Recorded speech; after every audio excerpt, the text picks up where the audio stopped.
could only vote on like 5 things, and there was 12 things on the ballot, and it was like half the time it was vote for this guy or don't vote at all, and it didn't sit right with me. And I said if I had the opportunity, I would at least be someone's choice. Which side are you on? Which side are you on? All right, folks, we have with us Richard Brackner. He is a Democratic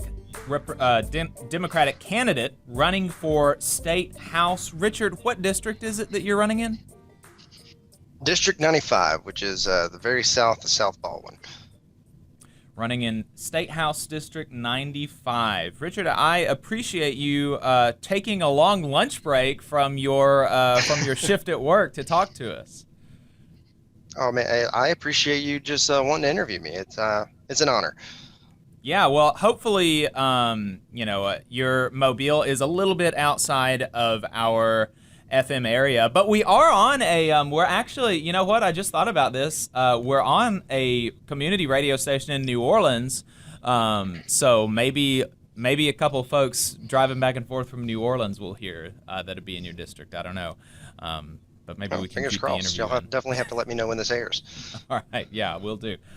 So let's start off with some background information on you. I mentioned that you are you're on your lunch break right now, and you're a server.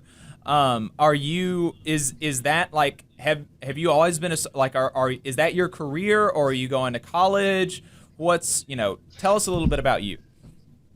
Yeah, so I actually started working in college. I graduated in 2013.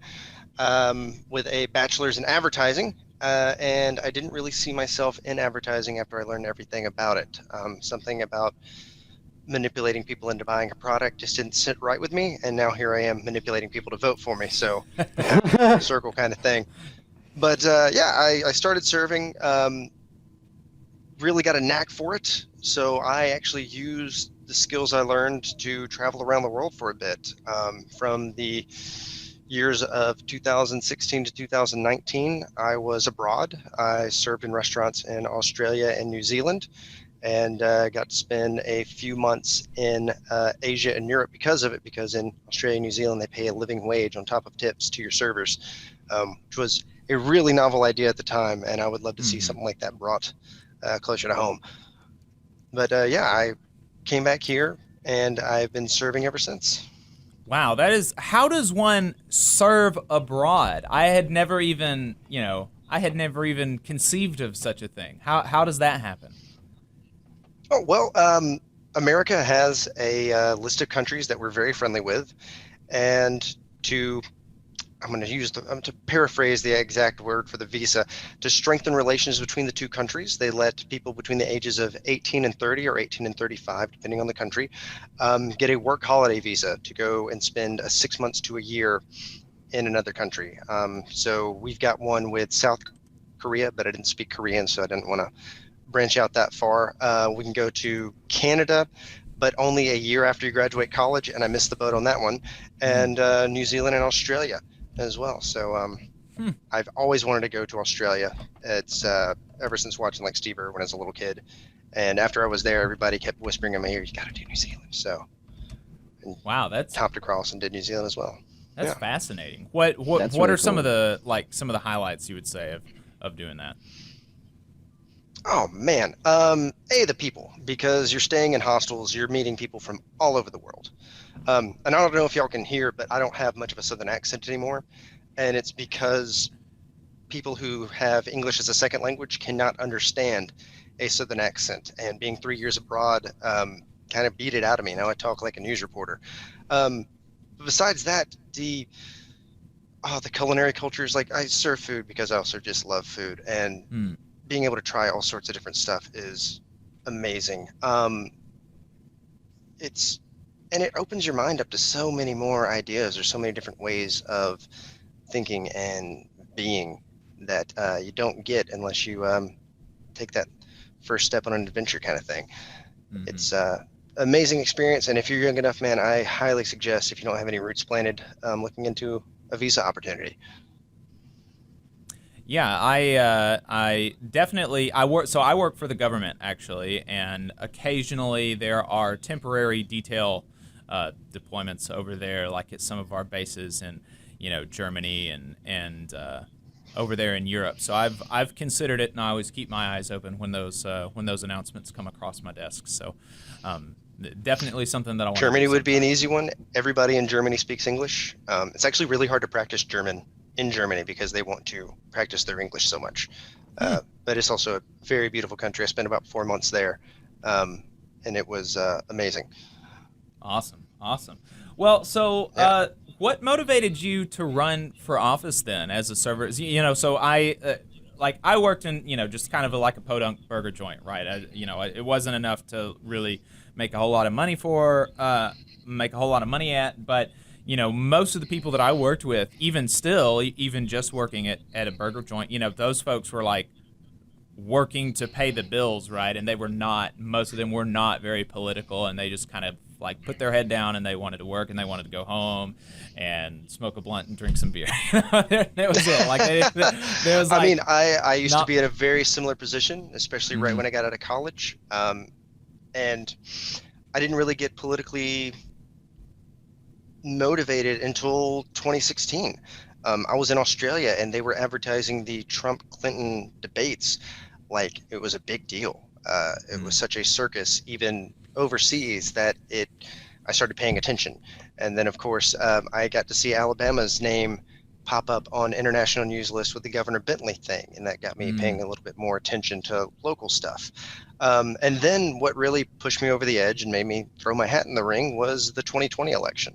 Um, when I looked at the ballot, you had choices for the big leagues, but when it got down to smaller, like the House seat and county spots, sheriff, all those little things that are very important, but people don't really see it. People pay attention to the big stuff. They don't pay attention to the little stuff. We didn't have a choice. I could only vote on like 5 things, and there was 12 things on the ballot, and it was like half the time Mhm. it was vote for this guy or don't vote at all, and it didn't sit right with me. And I said if I had the opportunity, I would at least be someone's choice.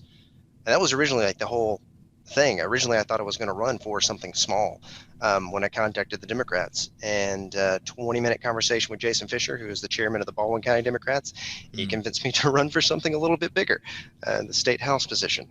And originally, it was against Representative McMillan, who, God rest his soul, passed away back in, I think, March or April. He was the longest serving representative in Alabama's House. I was not planning on unseating him. I was planning on this being an exercise in politics and just being a choice. And then he announced Mhm. his retirement 2 weeks after I filed. So then it became a different exercise. Now I'm running to win, um, and here we are. So who is the Republican nominee? The Republican nominee is a lady named Frances Holt Jones. She has been in our area her entire life. Her dad was a former mayor of Foley, and she is a insurance salesman who probably insures around 30 to 40% of the cars in the Gulf Shores, Foley, Orange Beach area. She's very well known, and I will not beat her on being known. I have to beat her on policies, which is what I'm focusing on. Yeah. Well, so what are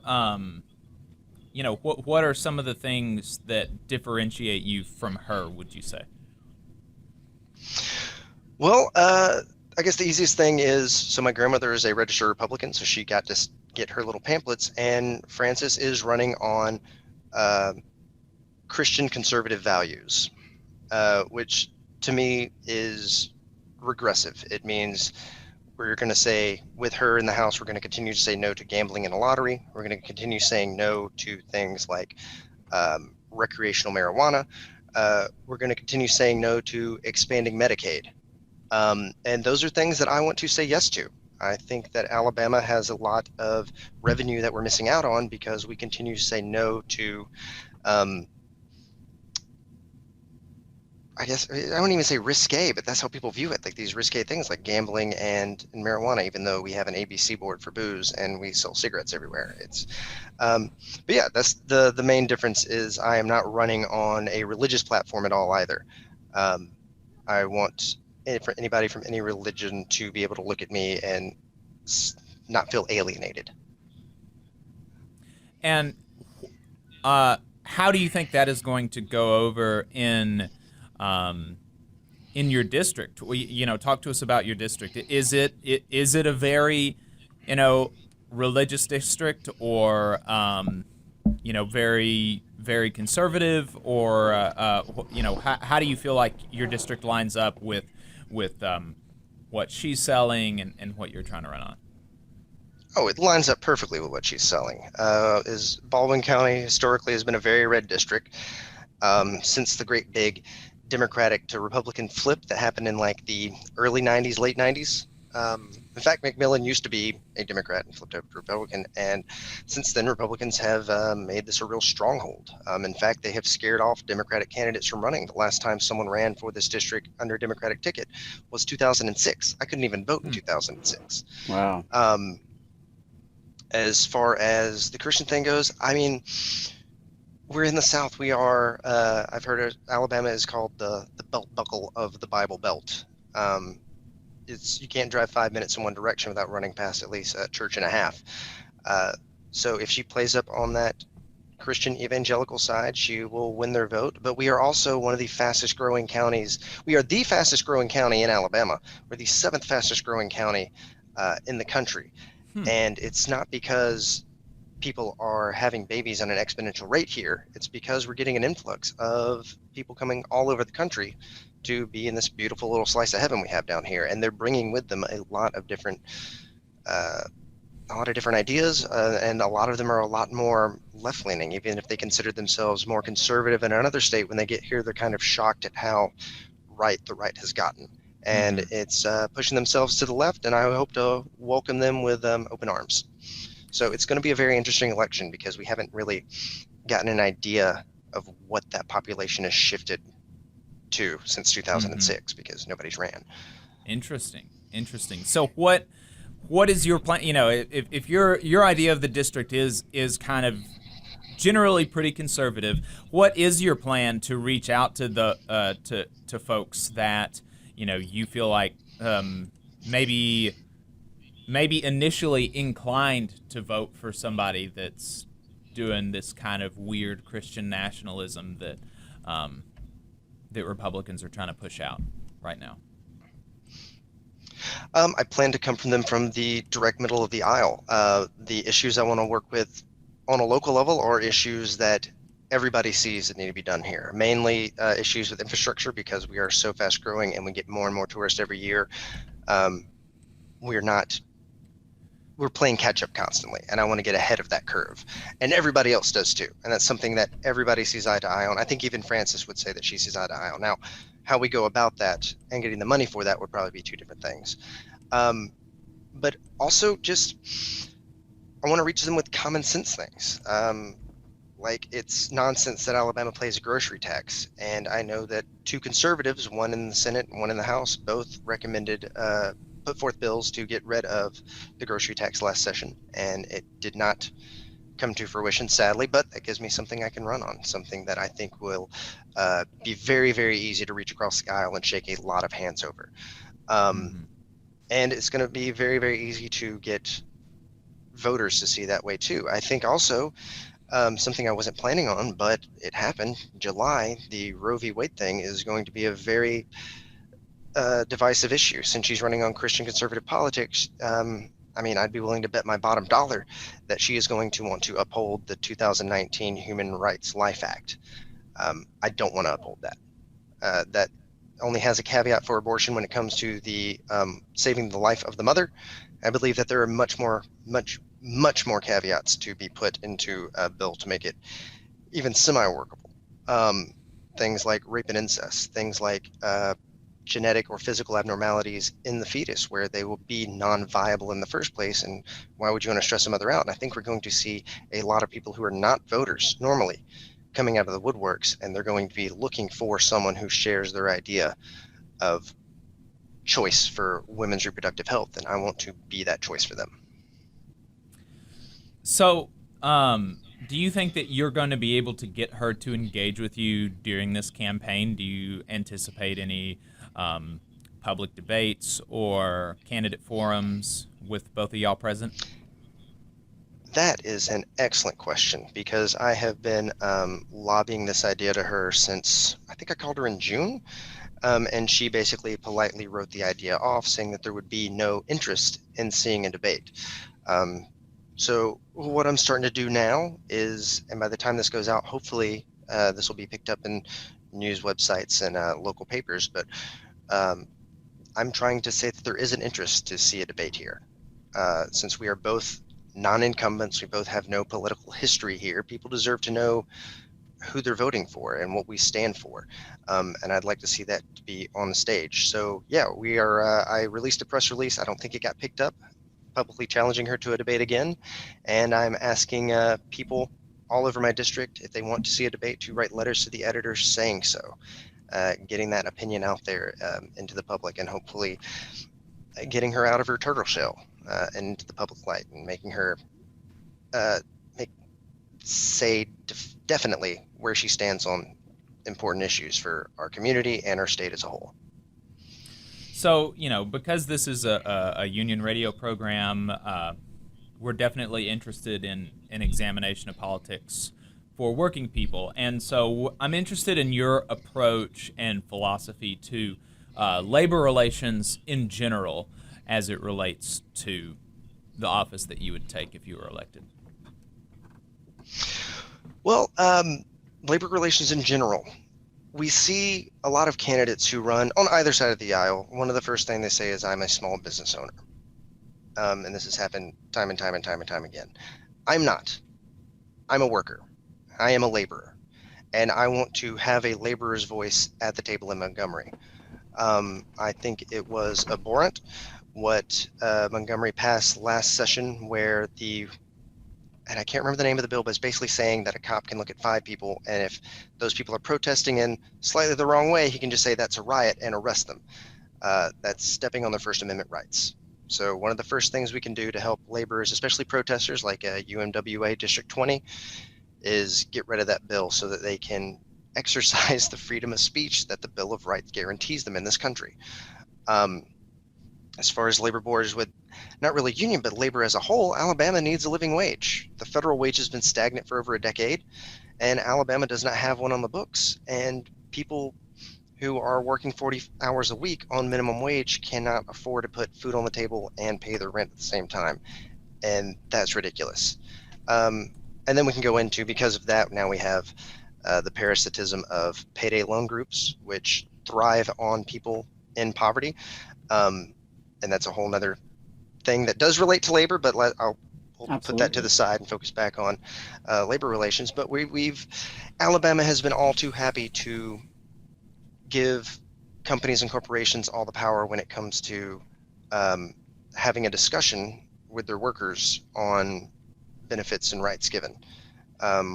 We see, I don't want to name names, but if you happen to know who the largest single employer is in the state, I happen to know several people who have worked for them who say, oh yeah, you'll get full-time hours, you get full-time hours, you get full-time benefits. And they find that each week they're asked to clock out an hour before they would actually hit those full-time hours. Mm-hmm. And that's manipulative and wrong. And there's something that we can do in the state to fix that. We can pass a simple little act that says if you hire a person to work full-time, you have to guarantee them those hours every week, and give them those benefits. Yeah, well, you will be happy to know that anti-protest bill actually did not pass, which was, we were following that very closely. We actually had the sponsor of the bill on the program, talked to him for like an hour. That was an interesting interview. That is. But yeah, we were very happy to see that not pass. But you did something that a lot of Democrats in Montgomery did not do, which seemed obvious to me, but I do understand that I'm coming from a particular perspective. But you tied it to the UMWA strike, and that bill, if passed, would have, if passed and enforced as written, it easily could have seen a lot of those folks out in Brookwood in jail for months, and that seems totally unacceptable to me. and you know, it seems obvious that, you know, it's a good thing that Democrats opposed it and they were able to beat it back, but it seems obvious that that was a missed opportunity to tie it to fighting for working people in Alabama, fighting for coal miners in Alabama, which Yeah. Republicans are, you know, ostensibly, you know, I went into the strike with the understanding that Republicans loved coal, but you know, the unstated thing is that they love coal bosses, not so much the workers. Yeah. Oh, I mean, Ted Cruz, I forget which speech it was like, Republican is the party of the working class now. And I'm just thinking, like, is it? Right. When you look at everything that's been happening, is it really? So yeah, it's nice that it's obvious enough to see that, yeah, Republicans are clearly not the party of the working people, and it's Democrats that are going to represent uh, the vast majority of people in Alabama, which are working class people. So there, one of the things that that Joe Biden did recently was he signed an executive order saying that federal projects over $35 or $30 million are going to be project labor agreements, which are agreements that set a standard for pay and benefits that are at union levels on construction projects through the federal government.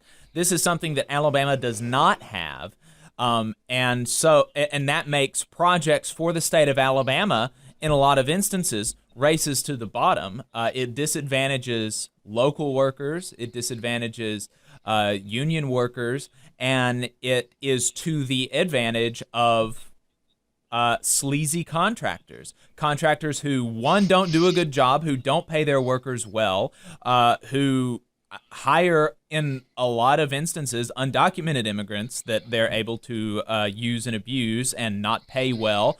And we saw this just recently in Birmingham, where they used a non-union contractor to put up LED lights under the highway. It was a multi-million-dollar project to throw some lights under the highway, and then just a couple months later, the lights stopped working. You know, so you know, You get what you pay for. right, and so would as somebody, if you were elected, would you push for some of those strings to be attached to construction projects in Alabama for, you know, certain wages, you know, apprenticeship programs, things like this, so that you know that the people that are being paid by our tax dollars are being paid well, they know how to do the job, and they're safe? Oh, absolutely. One of my big things is I believe in investing in this state. I don't believe in wasteful spending. Um, and having someone do I almost use a curse word, having someone do a not well job is wasting money. And when you, like you said, when you have a union contract, you know these guys are A, paid well, which I love seeing people making a living wage, and B, you know that they know what they're doing and they're going to do a quality job. And that's what I want to see done on our state level. Any government project needs to be done with quality. Um, and yeah, like you said, I've seen it time and time again. You know, we're not seeing it, and the street light, LED light, is a perfect example of that. Lasting just long enough for the checks to clear, and then done so. I would. I did not know he signed that law. I would love to see Alabama put that into effect and use it for workers get paid better. And you mentioned undocumented workers. I think that it should be said that they are easily abused when it comes to not paying them well. And I know that here, the Mobile Pensacola Builders Trade Council has been trying to help set up a union for cleaners for condos and hotels and whatnot here. And one of the the reason it hasn't gone so well is because of the language barrier, because a lot of the cleaners down here are from somewhere else. Mm-hmm. And some of them might be undocumented. I can't speak on behalf of them all, but it does, it's a hurdle that union people have to cross to work with these people and get them their deserved pay. Right. And it's a barrier that that they have to cross, not only because that, there's a language barrier, and so there's the obvious, it's difficult to communicate, but also when you are undocumented here, quote unquote illegally, what can the boss do to you that a boss couldn't do to me? The worst case scenario for me is that I get fired, right? That is the absolute worst thing that can happen to me. And then, presumably I'm able to get a job somewhere else. The worst case scenario for an undocumented person is a lot worse than that. They can be deported in sometimes to places that they have never been before. And so the fact that, bosses are able to use ICE basically as a cudgel is really detrimental for those undocumented workers, obviously, because it hampers their organizing ability. But what happens when bosses are able to get low wages, low working conditions, easily exploitable workers? Well, it lowers the wages for everybody else. So if these people were able to organize, these people were able to get better jobs, better wages, and stuff like that, that would raise everybody, that would raise the floor for everybody. It's very frustrating seeing stuff like that happen. It is frustrating. Yeah. On that note, one thing I wanted to bring up, and tying this back to a comment you mentioned earlier, which is that the working class is the majority of Alabama. Most people in Alabama are working class. We have to go work for a living. And while we have the majority in that sense, there's a lot of division inside of the working class of Alabama. Divisions upon race, religion, that we touched on earlier, gender, and so on, immigration status. So I was curious if you could speak a little bit more on what is your goal as a candidate and as someone running a campaign to bridge some of those divides and kind of coalesce a majority of working class folks despite some of those divisions, some of which are real and some of which are, somewhat artificial and kind of propped up by media and ideology and so on? That's an excellent question. When it comes to bridging the divide on race, it's just getting out there and talking to everybody, regardless of the race. And then they see that they have a lot more in common with me than their boss or the other candidate, which is a business owner. Like, she runs an insurance agent. And that's I kind of, I say, I don't see color, but when it comes to this campaign, I'm trying to ignore race. I don't think it should be an issue. And that's coming from someone who's on the Hispanic caucus of the SDEC, because that was a way for me to have a vote. But I want people to ignore it as well. I want people to look at this campaign and just realize, on an economic level, which is because of inflation and all that, that's what I want them to focus on. Ignore your race, ignore your religion, focus on just the issues.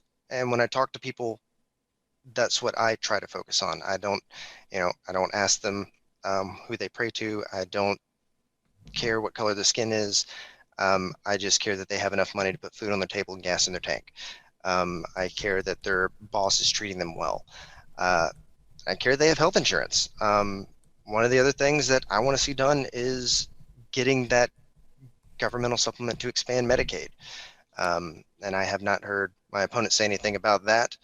But we recently read, I think it was back in April, former Governor Bentley put out a thing saying he wished he would have expanded it. And we have heard nothing from the GOP about that since. Right. No House reps, no state senators, not even my opponent has said, you know what, that is a good idea.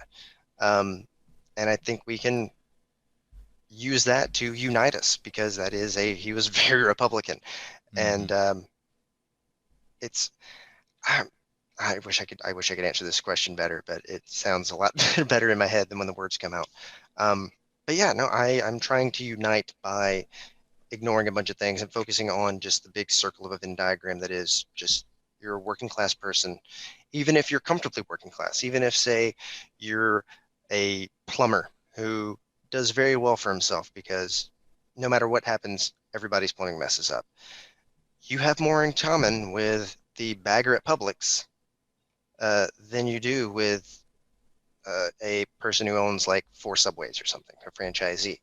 And I want people to see that commonality, regardless of race, creed, and all those, like you said, artificial divisions. I'm tired of artificial divisions, and that it's gotten, especially in Alabama, you see people who vote against their own self-interest because of this us v them mentality when there's no versus. You're not fighting these people. You're just voting against your self-interest so that they get the short end of the stick, not realizing that you're on the same side of the stick. School I hope that school answers. privatization school privatization is something that seems like a perennial issue in Alabama, and there was a really big school, they call it school choice, school privatization bill in the session this year. What is your position on school choice, school privatization? So we saw the next level of school choice and privatization in Arizona with that voucher system, which is going to completely gut the public education system. I believe in school choice. I think that if like say, okay, we'll use my district as an example. My district has Baldwin County schools, and then Gulf Shores and Orange Beach have privatized themselves. And and I know y'all don't have a map, but people who know this place, Fort Morgan, even though it's on the island, is unincorporated. It's not part of Gulf Shores. It's not part of Orange Beach. So they go to the county schools. Because of this, they have their school bus ride is very, very long. They basically have to drive past Gulf Shores, go over the bridge into Foley, and it takes forever. I think you should have a school voucher program where you can go to the closest public school to your house. I do not think that public dollars should be funding private education institutions, because private education institutions are, and I hate to use a word on the right and everything, but you can influence kids. Let's say that you can influence kids a lot easier in a private school. Well, they than you have a can in public different school, because mission, public school has right? standards. Right? There's a They have a different different mission mission, yeah. there.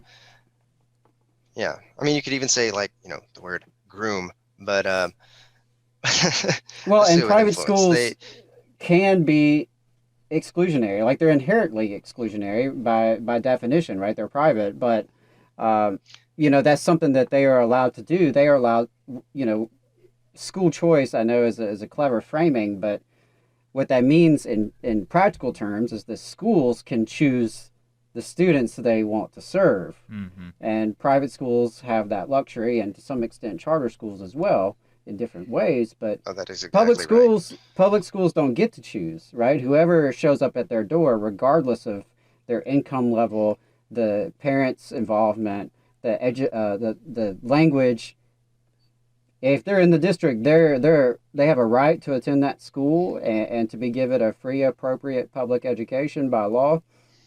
And that's, so it's a totally different kind of education that's on offer there.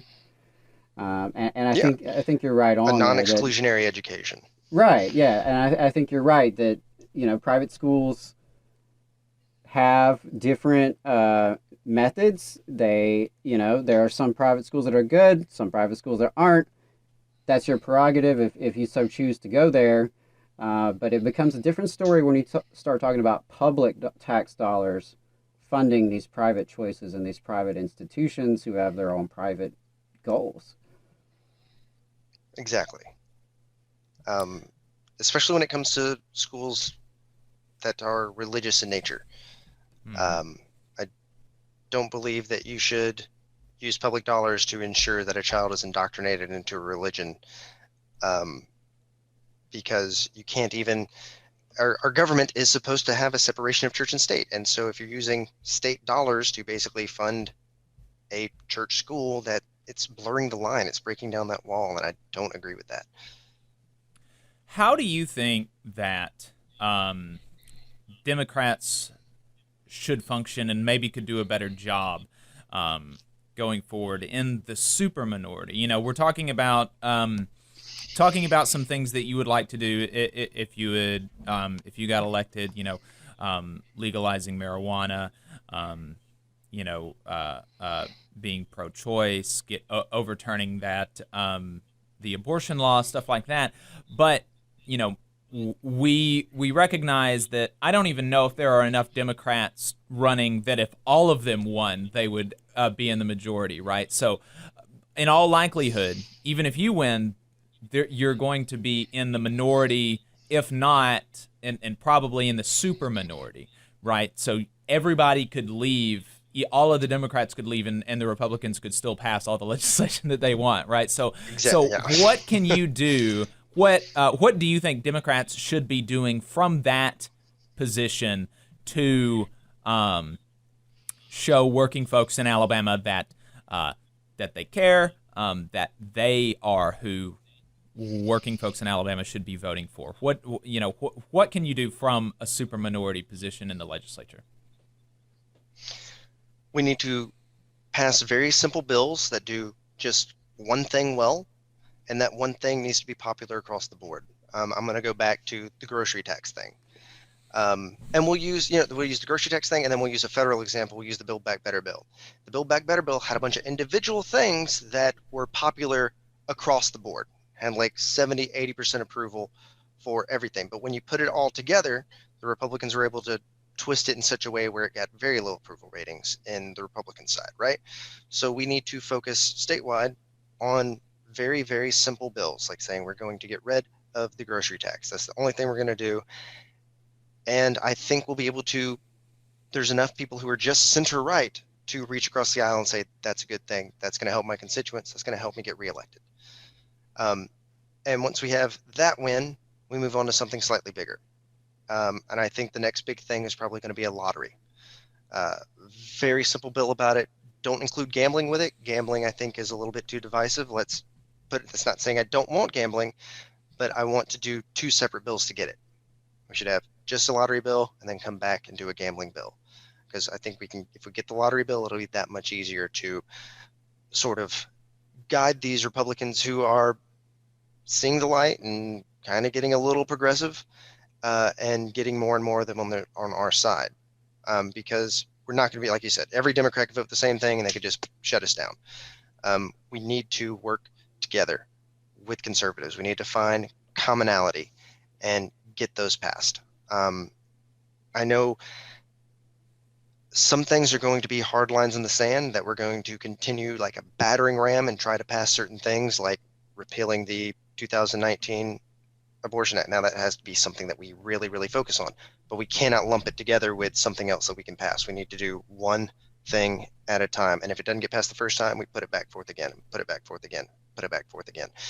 And as far as winning over the common people in our state on a state level, we need to not so much focus on the state house and the state legislator. We need to start filling those positions on the ballot, down ballot. School board and education, I know those are nonpartisan roles, but everybody kind of knows where you're leaning. Mayoral roles that haven't been challenged in a while. Like, next time people vote, look on that ballot, see who's unchallenged, and then do a little research and see how long it's been since they had a challenger. Because those people are getting complacent, and I don't think they are doing right. Even if they started with a good head on their shoulders and a good head in the game, and that gets into term limits, and that's something else we should pass. But that's another question, another answer.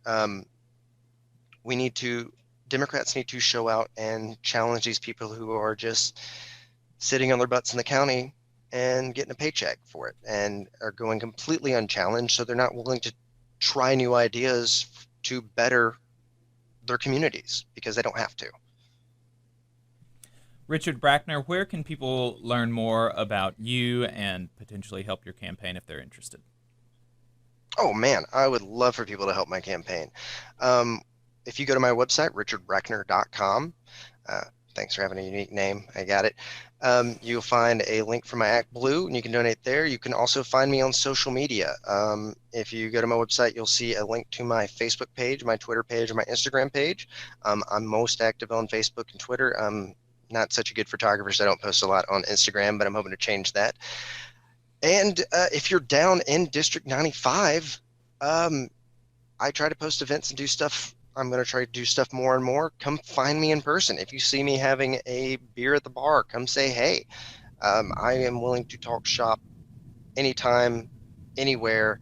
And you know what? Here, I'm going to give my phone number too. It is 251-230-VOTE. That's 8683. Text me. I will text you back. I want to be a representative for people, and the only way you can represent people is by listening to them. And if I don't hear from you, then how am I supposed to represent you on what issues that you care about? So yeah, and Richard at richardbrackner.com if you prefer email. All right, Richard, I appreciate you taking the time.